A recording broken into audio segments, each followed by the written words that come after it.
You are listening to Arcane Carolinas, an exploration of the Carolinas' folklore, legends, myths, and modern weird. Each episode, we examine the historical context of our topic and aim to preserve some of the stories that help make this part of the world such a fascinating place.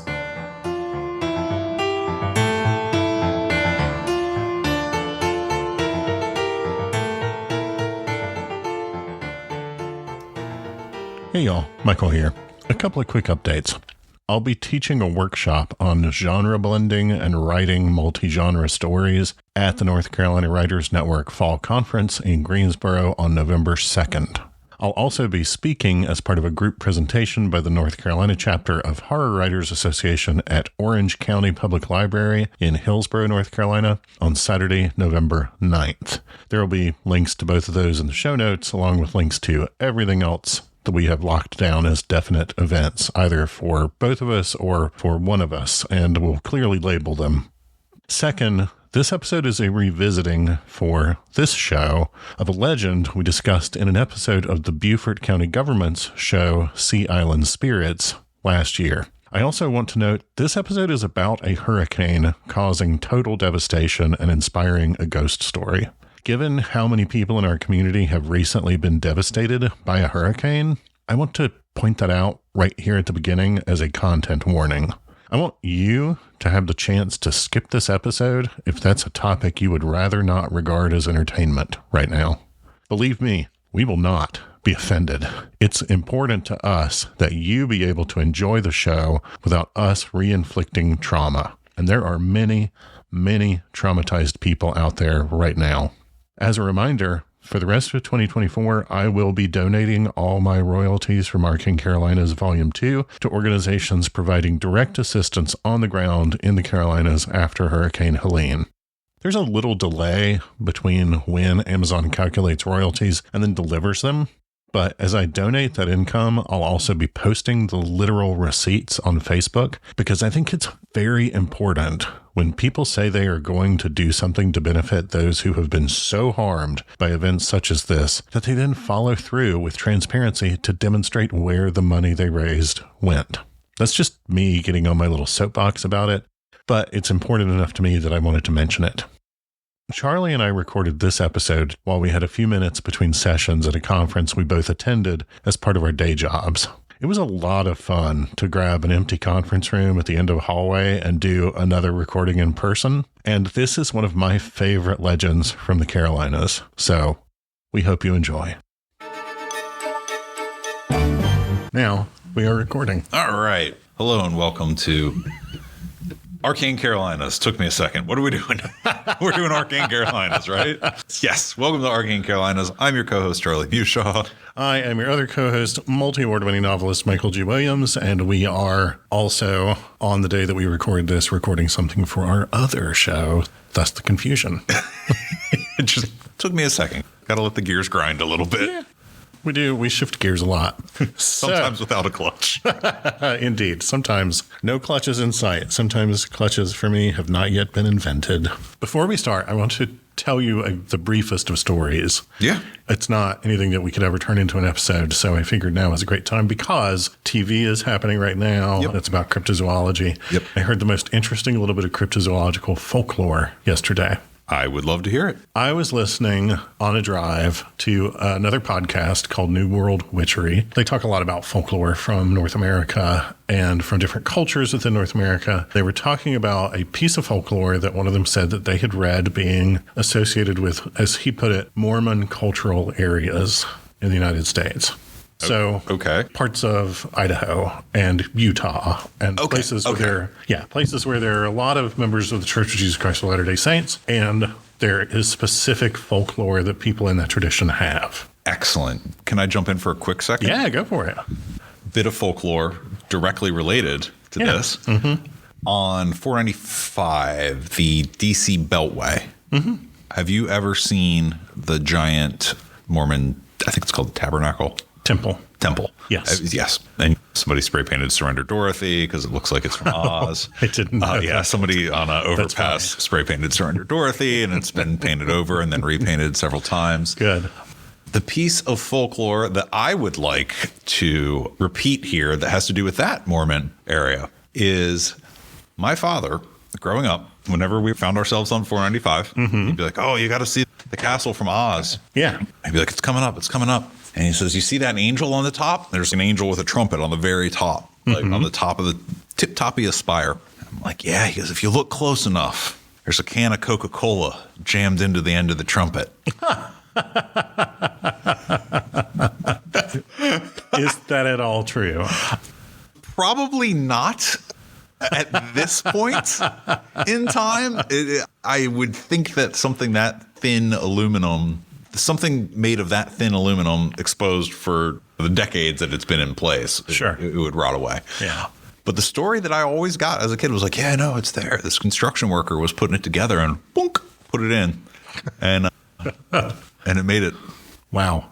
That would be hilarious. It would be hilarious. And I would like to keep that going. That legend lives on. All right. Right now, I'm spreading it. I don't know who told him, but I know he told me.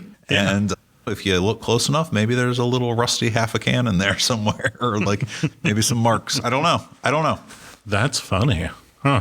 The thing that I heard in that podcast was a belief that is not unique to Mormons is that Cain, as a consequence of murdering his brother Abel, was marked by God in some way so that he would be protected from those who might seek vengeance against him for being the first murderer. Mm-hmm. There are people who believe that mark made Cain immortal. Okay. Now, anybody who's ever played the tabletop RPG Vampire the Masquerade is very familiar with this particular belief because it's the root of that world's mythology. In that world, Cain becomes the first vampire as a consequence of this. I think it plays into Spawn as well, the Todd McFarlane comic. Oh, I'd believe that. Yeah. Sure.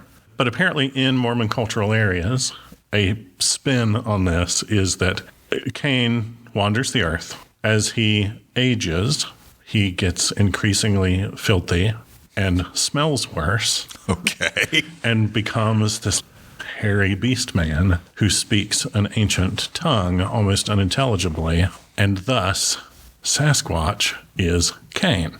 Ooh, weird. Yeah. It was just like, what a weird idea that Bigfoot are all descended from Cain. It's very strange. So this, for me, do you know, you might not, is this the kind of thing that's just always been around, or do we know when this started? No idea. Don't know anything about it. You now know everything that I know. Cool, because I like to think that this is a sign of disparate cultures all having a Sasquatch legend, oh, yeah. Right? No, yeah. It was actually presented as everywhere you look, there's a Sasquatch story. Yeah. Awesome. Yeah. Well, there you go. I think that's, for me, my favorite reading of it is people migrated to those areas, encountered Sasquatches, had brought with them the story of Cain, and merged these two ideas together. I like that as well. Yeah. All right. That's so as you were saying, it became more filthy. I was just picturing him like growing into like essentially a sphere. Like, it's just like turning into a big ball of dirt. Yeah. He's the evolutionary ancestor of Pigpen from Peanuts. Right. That's where my head went. His granddaddy Pigpen. Granddaddy Pigpen. Amazing. We are, in this episode, going to talk about something totally unrelated to that. Thank you all for tuning in. That was Arcane Carolinas. We haven't had enough time to do a lot of research, so that's what you got. The world's shortest arcane destinations. It's more like an arcane rest break. The intro would be longer. The intro and the outro would be longer than the episode. But no, the thing we're going to talk about today is totally different from that. It was just I'd heard that yesterday and was like, oh, I need to remember that for talking to Charlie. The thing we're going to talk about today is a legend that we actually talked about for the Beaufort County Sea Island Spirits TV show a little over a year ago. But everything that I said in that still stands, but I have new information about it also. An addendum. Yes, an addendum, definitely.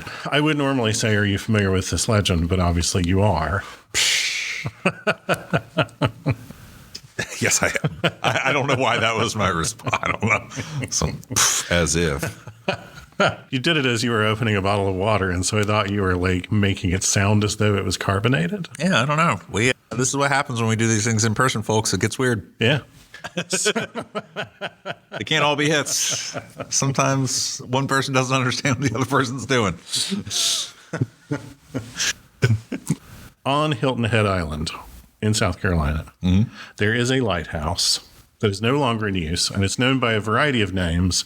The Leamington Lighthouse, the Rear Range Lighthouse, and the Hilton Head Island Lighthouse. It has multiple names. And that lighthouse was commissioned and built by the federal government in 1879 and 1880, and it went into service on August 1st, 1881. The legend associated with it is the woman in blue. Yes. This is another of our Shady Ladies. Shady Ladies. The legend is that there is a ghost of a woman dressed in blue, or she appears in a blue glow. Mm-hmm. The legend has it that she suffered some great tragedy. And she's sad, so she's blue. Yeah. Sorry, it was too easy. I'm just not acknowledging. No, the legend is that she suffered a great tragedy in one of the many hurricanes that struck that area in the 1890s. Mm-hmm. We've talked in more than one episode about how many hurricanes there were. That was a particularly active decade for hurricanes, especially very destructive hurricanes. And some of those hurricanes, 2,000 people are estimated to have died. And they were hurricanes that came up very suddenly, very rapidly, very much caught people by surprise. The legend is that in one of those hurricanes, she suffered a great tragedy and has haunted the lighthouse ever since. On occasion, people would see her ghost either appear and go to the lighthouse or emerge from the base of the lighthouse and run off somewhere. Over the years, it became a lover's lane thing to go there and see in the middle of the night if people would see the woman in blue around the base of the lighthouse.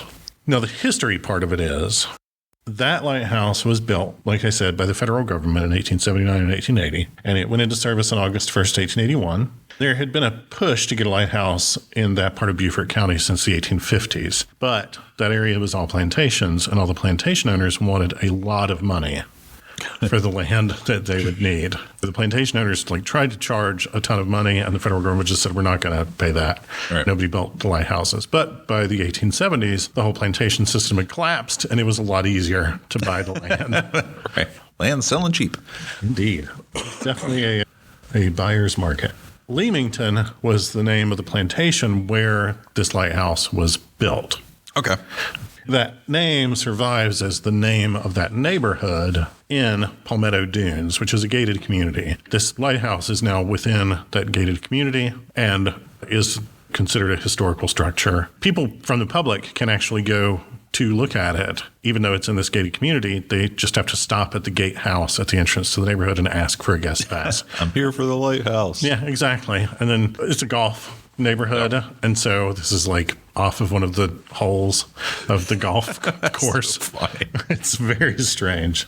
It was one of two lighthouses. The Rear Range was one of two lighthouses on the island, and it was positioned and designed as what's called a range light. The way that worked was any one range light would actually be two lights. One of them would be on a much shorter structure, closer to the water, and one of them would be on a much taller structure further away from the water. And as a ship approached, in order to make sure that they were in one of the safe channels, one of the safe navigable channels into the sea islands, then they would look to make sure that from their perspective, if they looked at one range light, they saw the rear light directly above the one in front. And if they looked at the other, on the other side, they saw the same thing. That's pretty cool. Yeah, by that, they could triangulate their position and make sure that they were following the right path. That's pretty awesome. Yeah, it's a really neat thing that I had never heard of until we did a lot of work probably setting that up. Yeah, probably. I wonder how many boats crashed as they figured out the right way through. Yeah, oof. Oh, it took a little bit of a turn and sunk. All right, get another boat. We know that's no good. Yeah. Eventually, you could probably just use masts to guide by, but this is the entrance to Port Royal Sound, which can be very dangerous. So the rear range and the front range lighthouses and the corresponding lights on other islands were really important as navigational aids. In this case, in the case of the rear range light, the Leamington Lighthouse, the backlight was atop a 92-foot structure. and the front light was above a 35-foot high structure, which was also the keeper's home. So the keeper would live in the building where the front light was, and they would have to go to the light in the back to maintain it. Yeah. The lights on these structures were kerosene lamps. They had wicks and everything. It's going to be a huge wick. It is. And if you look up a picture of it, it is enormous. Like, imagine a wick that is as big as a person in a kerosene lamp big enough to have that as its wick. I love that the solution is not anything other than make it bigger. They didn't have anything better. It's hilarious. The keepers were sometimes referred to as wickies because such a big part of their job was just keeping the wick trimmed and lighted and making sure that it was fueled and that you had enough wick for it to be bright and things like that. It was basically you walked into a person-sized kerosene lamp and took care of it, and that was your job. It's kind of scary when you got to light it, right? One would imagine that's not something that you do casually. Hopefully they give you a giant oversized match that you can stand pretty far away and poke it with. You got like a Jiminy Cricket's kind of ratio to the match. I'm picturing on the old show Double Dare where they would have the giant toothbrush to brush the giant teeth. Yes. Yeah, very much. Yeah, that. And those keepers were appointed by the federal government. They were federal employees, and their job was to stand watch, maintain the light, and keep the lamp burning all night. That was the gig. Yeah. At night, in the case of the rear range lighthouse, that keeper repeatedly every night had to climb this 92-foot structure carrying a fresh supply of kerosene by hand from the oil house at the base of the building. You'd think there'd be a pulley system.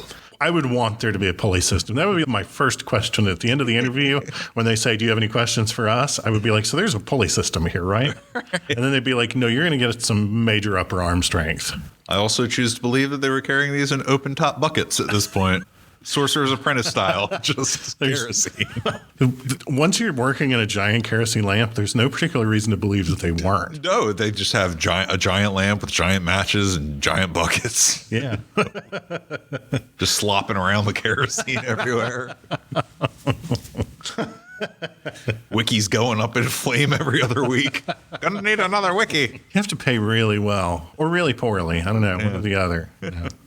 You wouldn't want to hope for good benefits. The government would appoint one lighthouse keeper to be the main keeper, and they would appoint at least one assistant because there were two lights. Mm-hmm. They had to do this every night regardless of the conditions. In fact, the worse the weather was, the more important the job became. Yeah, totally.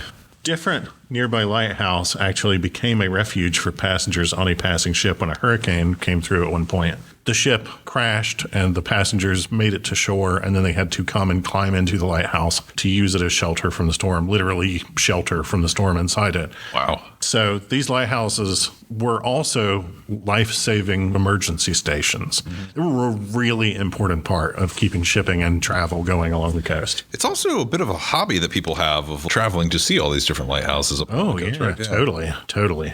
A more detailed version of the legend. The best known and the most often repeated version is basically this, although this is going to draw from a few different takes. In the 1890s, the lighthouse keeper was a man named Adam Fripp, F-R-I-P-P. Like Fripp Island. On Fripp Island. In 1898, a massive hurricane hit the region, causing hundreds of deaths and incalculable damage. Adam Fripp stuck to his job. He climbed up and down the stairs. He worked tirelessly through the storm to keep the light burning so any ships at sea could try to navigate to safety. And as the storm raged and howled around him, Fripp worked himself to exhaustion and then kept working. Because again, the worse the weather, the more important this job becomes. In fact, Fripp had so much to do, and the lighthouse was so important to literally the survival of others, that his daughter, a woman named Caroline Fripp, joined him in keeping the light burning through the night. But the physical stress of it was too much for Adam Fripp, and he had a heart attack and collapsed in the middle of the storm, in the middle of the night, at the time when it is the most important to keep it going. He then begged Caroline to keep working in his place and made her swear that she would keep the light burning throughout the storm. In some versions, Adam expired immediately, having literally worked himself to death. He gets her to swear that she'll keep the light burning all night, and then he's gone. A pulley would have fixed all this. A pulley would have fixed every part of this. Where's OSHA when you need them? Well, they were founded after this, actually. Sometimes they're referred to as the Fripp Agency. I made that up. Don't cite that. We are now 3 seconds from an AI search engine result. That's what including yes, that. I know. That was a joke. Yeah. AI. AI doesn't get jokes. I'm not going to launch into it. I'm just going to say I heard a really interesting philosophical discussion about AI the other day, in which it was pointed out that the reason why they get stuff wrong is because AI lacks the ability to imagine. The frips. Fripping around. Frip-fropping the night away. Having a fripping good time. I don't think Adam was having a fripping good time. I think he fripped right off. Yeah, I think he fripped away. Oh, God. I'm really glad that this dude may or may not have existed so that it's okay for me to laugh at his death, because that's really funny. Fripp him. I'm going to bleep that just so that it's even funnier. For those of you listening, all I said was fripp. In other versions of this legend, Caroline actually gets her father back down the lighthouse steps and to the keeper's house, carrying him across the island. To the frippatorium. To the frippatorium. And then she cares for him throughout the night while also running back to the lighthouse every now and then to haul another bucket of sloppy kerosene up the stairs to keep the thing going. I'm also picturing, what if they just had like a giant sterno can? Like a hilariously large sterno can. And then you could have a feast with your giant chafing dish. Right. Everything giant all the time. Everything in Beaufort. Bigger. It's bigger in Beaufort. See, we've made the TV show, so now I can laugh about that. Sure. In some versions of this, Adam expires the next day. In some, he hangs on for a while. In other versions, in the course of doing so, Caroline also works herself to death and dies just a few days later of exhaustion. Or even the very next morning. There's one version in which she worked herself nearly to death, made it back down the steps just in time for a rooster to crow to herald the coming of the day and the breaking of the storm, at which point she collapsed beside her dead father and died herself. Ugh. Yeah, so there's a lot of not happy versions of this. But in all versions, Caroline Fripp keeps her word to her father and keeps the light going all night long. More commonly, though, the legend holds that Caroline lived many years after, but was in constant mourning and spent that time carrying on his work as a lightkeeper and wandering the live oak forest around the lighthouse in the same blue dress she wore the night of the storm. It's a long time. I hope she washed it every day. Yeah, I don't know about that. I don't know. But I like that touch. I like that like, gothic romance touch. Yeah. You know? Universally, however, the legend holds that after she died, regardless of when that might have been, whether it was immediately in the middle of the storm, whatever, that she began to appear on stormy nights, moving back and forth from the keeper's house to the tower, climbing its 92-foot height, and staring out over the forests, the island, and the ocean beyond as she contemplated the loss of her beloved father. And in one version, in fact, the legend originates with a young couple who had gone parking near the old and by then abandoned lighthouse when a storm came up and they noticed someone running across the grounds towards the lighthouse, even though the lighthouse had been decommissioned. Caroline's ghost appeared in this version of the origin. The young man of the couple said aloud, "It's a blue lady," and thus the name, that she is the Blue Lady of Beaufort, or the Blue Lady of Hilton Head Island. It's worth noting that there are two alternate versions that are far less often encountered. In one, Caroline is the person who dies during the storm when she's thrown from the light by heavy winds and falls to her death. And in the other, she throws herself from the tower when her father won't let her marry the man she loves. But overwhelmingly, the version that people hear these days is centered on the hurricane of August 1898. Wow. And that's the legend. Right.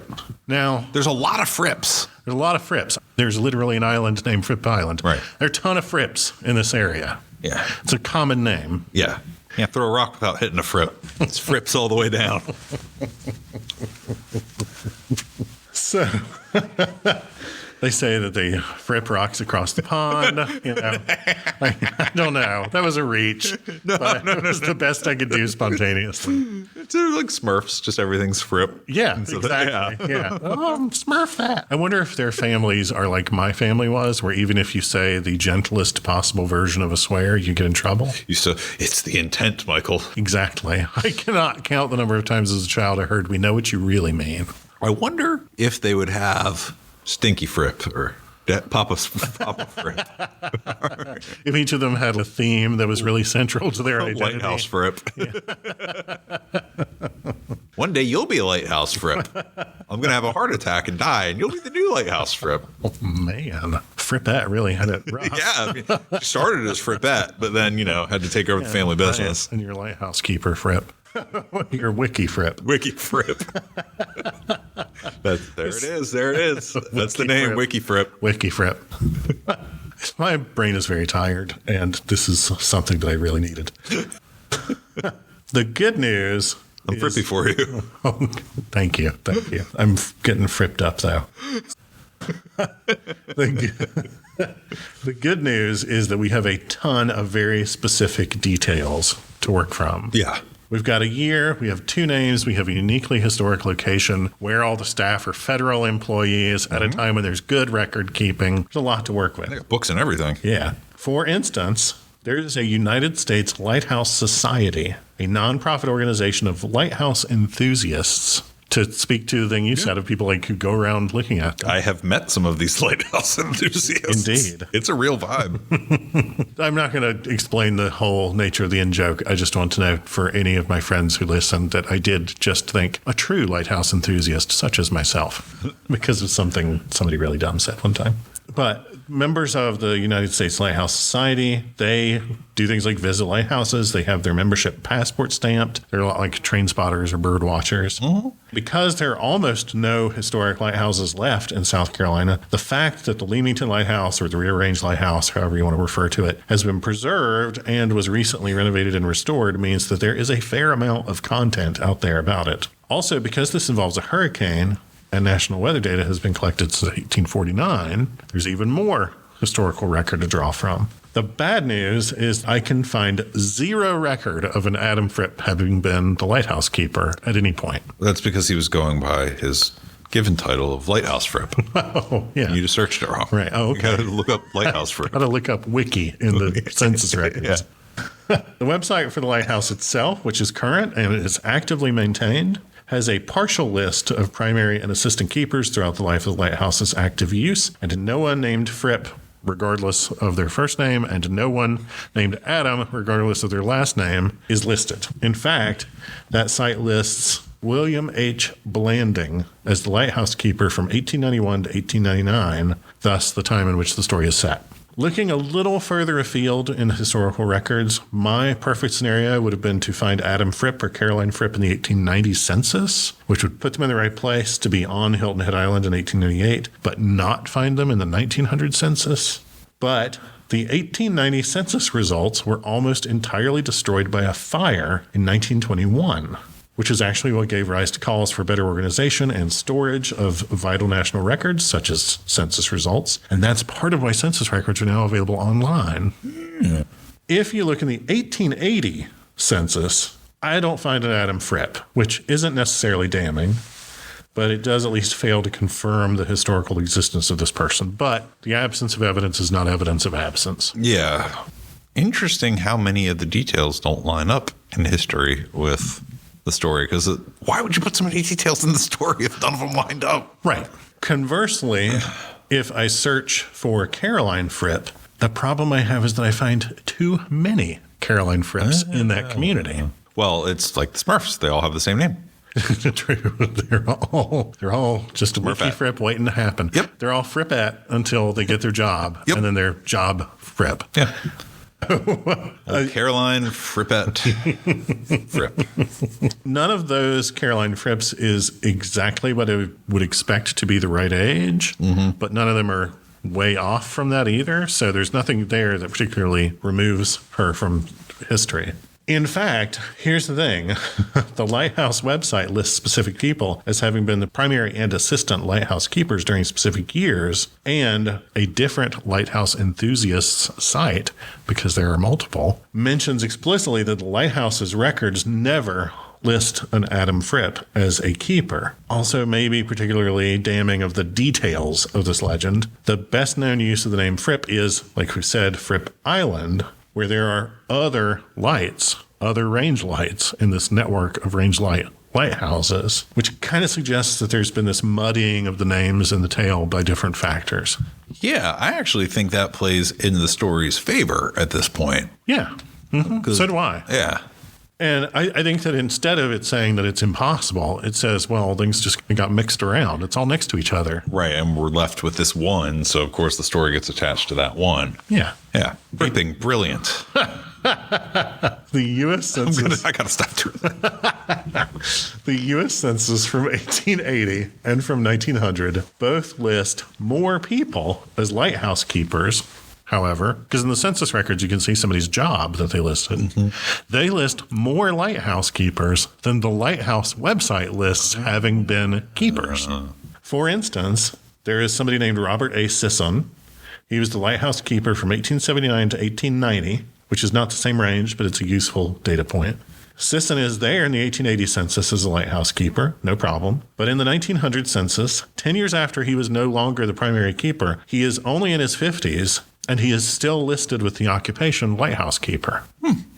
And in the rows right around him in the census are a whole bunch of other people with the same job, several of whom are not listed on the lighthouse website.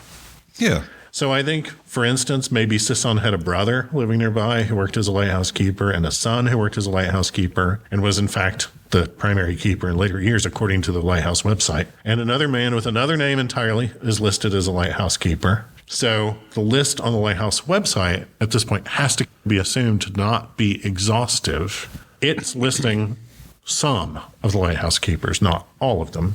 Think that a union? I don't know. Your wiki local.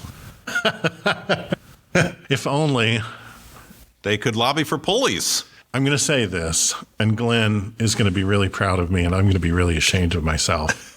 If only there were a detailed record such as a Wikipedia. My apologies. All right. Well, this has been Arcane Carolinas. Thank you for listening. We are now retired.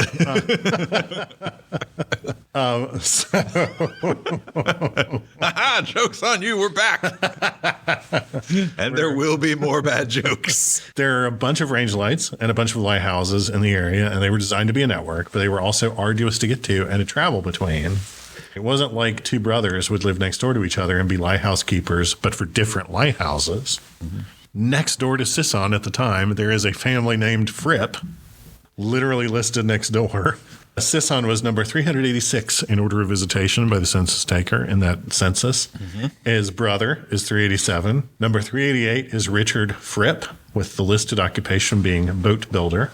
And living with Fripp is his adult son, who is listed as a carpenter. 389, the next house is another Fripp of roughly the same age as Richard Fripp, so very likely his brother or another relative who is also listed as a carpenter. I think this is a good time to mention that the tower for the rear range lighthouse is made of iron, but the watch house, the structure at the top where the giant kerosene lamp is, no.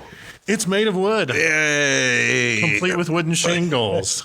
In fact, carpenters were vital to the maintenance of the lighthouse. The restoration project that completed last year was to remove a bunch of the wooden planking and put a new roof of wooden shingles appropriate to the period atop it, because that's how it was constructed then.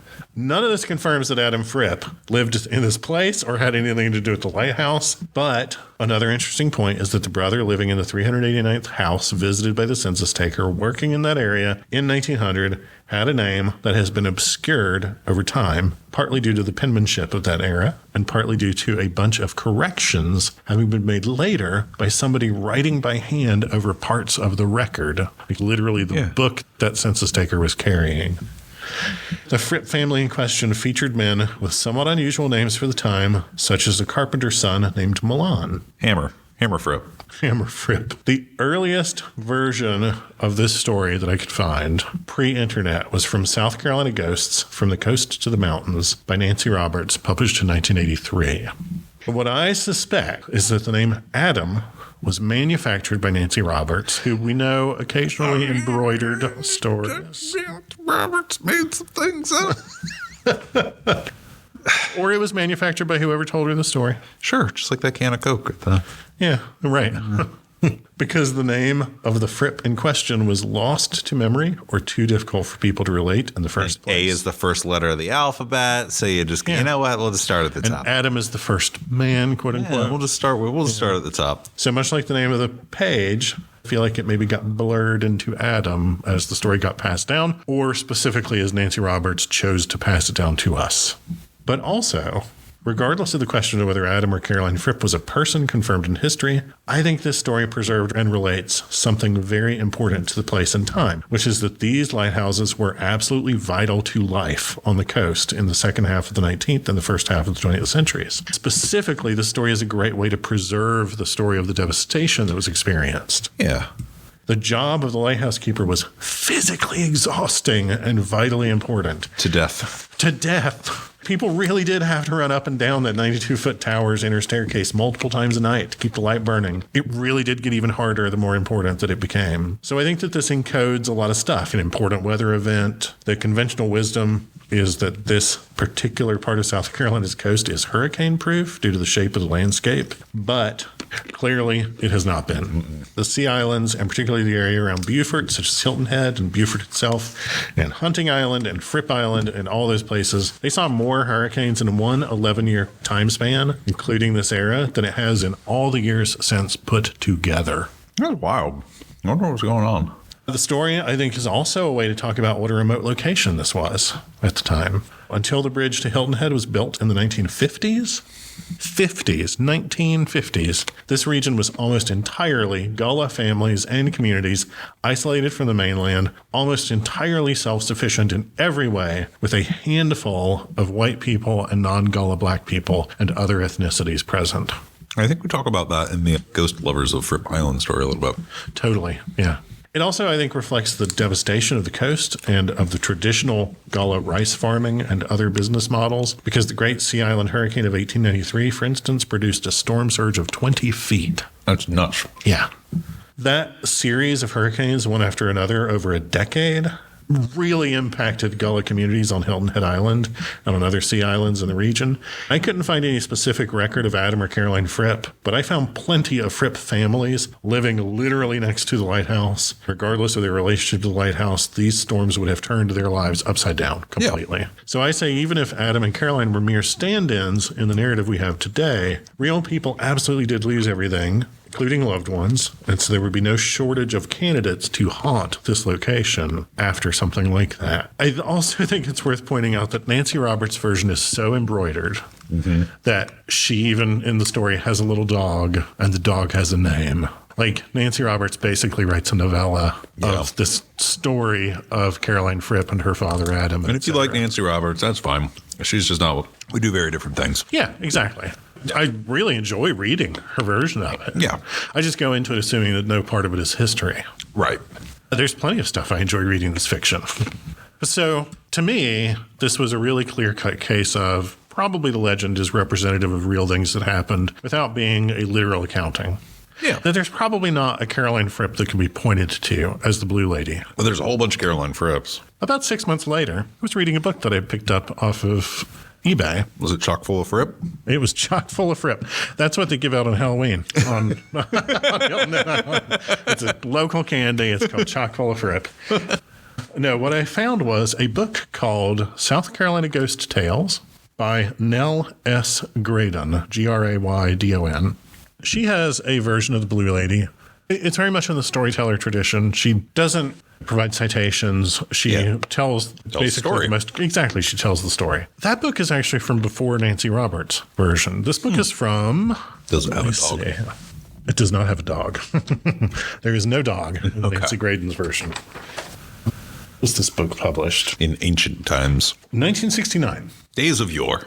It's from 1969, so it's from many years before Nancy Roberts' 1983 version. In it, Graydon tells the story, just a very brief story of a group of youngsters heard a story of a ghost in an abandoned house. They went to the place where the abandoned house was. There's no golf club there at this point. Right. So they go to this place. They see the lighthouse. They look through the window. They see a woman in a blue dress trying to drag something upstairs in this version of it. And one boy opens the door and the lady and her burden disappear in front of their eyes. There's this lady in blue dragging something up the steps in the keeper's house. I like this. On one occasion, a girl, she says, this is what Graydon says, on one occasion, a girl on a dare went into one house and up the staircase only to fall back down the entire length. Ugh. Though hysterical and dazed when her friends rescued her, she repeatedly said that a woman in blue had pushed her. Who, asks Graydon, was the lady in blue? She has not been seen since the lighthouse and the two houses were moved to Harbortown and Calabogue Sound. Here, she's actually talking about a different lighthouse. Yeah. Because there are some lighthouses, historic lighthouses in the area that were moved, but are not this lighthouse. Probably no one will ever know, but I think of her in connection with a tale told by a friend. And then she just very casually drops the following, and I'm just going to read it as a quote. Speaking of her friend, she says, in 1930, he hired a nurse to care for his children who were ill with influenza. She had been very capable, but odd in some ways. She always had a bit of blue on her white uniform, a scarf, a belt, or sometimes a blue flower pinned on the collar. She hated wind, and when the children were well enough to sit in the sun by the river, she would take them inside when the tide began to rise. Finally, she told my friend of her childhood as the daughter of the lighthouse keeper on Hilton Head Island, and of her terrible experience during the hurricane of 1898, when so many people of the barrier islands drowned. There had been no advance warnings of the storm except those given by the lowering skies and peculiar behavior of the shorebirds. No one had been evacuated or prepared. Before the full force of the hurricane hit, her father had gone to the lighthouse to make sure all was in order. When he did not return, she had gone to look for him and found him at the foot of the winding stairs, dead of a heart attack. She had dragged him back to the house and spent all that frightful night inching him up the stairs step by step to keep above the water, which, pushed by the terrific winds, covered the entire island. She had not been rescued for 3 days and had been half out of her mind with terror and exhaustion. Was she wearing a blue dress during that harrowing experience? Did she die in 1948? After the next hurricane, will the lady in blue come back again to drag her father up the stairs of some Hilton Head house? That's amazing. So you cracked it. That right there. She claims that she knows somebody who knew the lady in blue. That's amazing. And the dates line up. Yeah. I have no idea if that friend existed. If he did, if he actually told her that story, if that story was true, I have no idea. We don't have any names to follow up. And that was from 1969. 1969. But Nell S. Graydon included that just as a casual footnote to a larger story that she was telling. Man, that was it. And to me, It's I the was origin. like, that's the best proof. Yep, that's the origin. That's as close to truth as I'll ever get.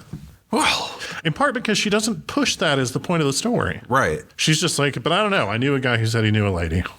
This is a very compelling Shady Lady. Yeah. So that's the story of the Blue Lady of Hilton Head Island. Well, thank you. I'm glad you got that book. Yeah, so am I. I was like reading it. I was just like sitting on a couch reading it. And Wait a second. I was just like, what? You know. Hold on, I have to do something. But yeah, there we go. Well, this is going to make it by the end of the month, right? Yeah, totally. So happy spooky season. We hope you're having a great time. We've released a lot of episodes lately. If you're new to Arcane Carolinas, I probably should have said this at the beginning. You should go back to episode 1. Because they start to connect. They do. They build on each other and stories. It's just interesting. Anyway, please watch Lost Monster Files on Discovery Wednesdays at 10. And purchase Arcane Carolinas Volume 1 and 2 on Indeed. Amazon.com. Yeah. There are links to all that in the show notes. Thanks for listening. Charlie. I don't know what game show Charlie is singing right now. It's not our music. Bong, bong, bong, bong. Yeah, that's our music now. Thanks for listening. I'm going to fade that into the actual music, and this is going to be pretty great.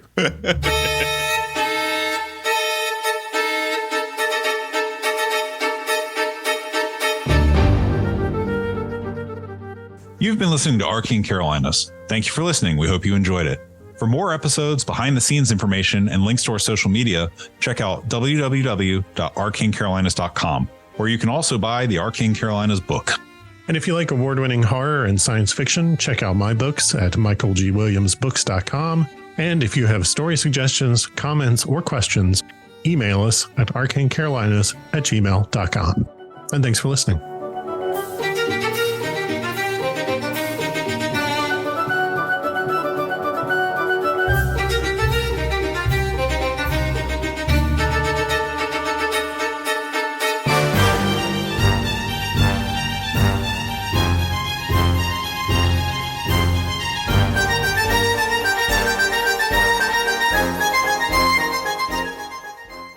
In the regular episode feed, I believe this is from last fall, right? We did an episode on it. We never did an episode on the show, really? On our show. We did the Sea Island Spirits episode. Oh, for some reason, I thought we re-recorded it as well. Maybe I should check our queue to see if we did, in which case we should talk about something else. Let me do that real quick. Wouldn't that be funny?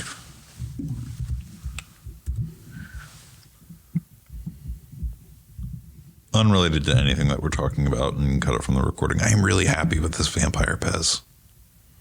I think It is pretty great. I think it's a good sculpt. We don't have any other episodes with blue in the title All right, or in the description. I am just a ding dong. No, you're all good. I eat some lemon Pez and shut up.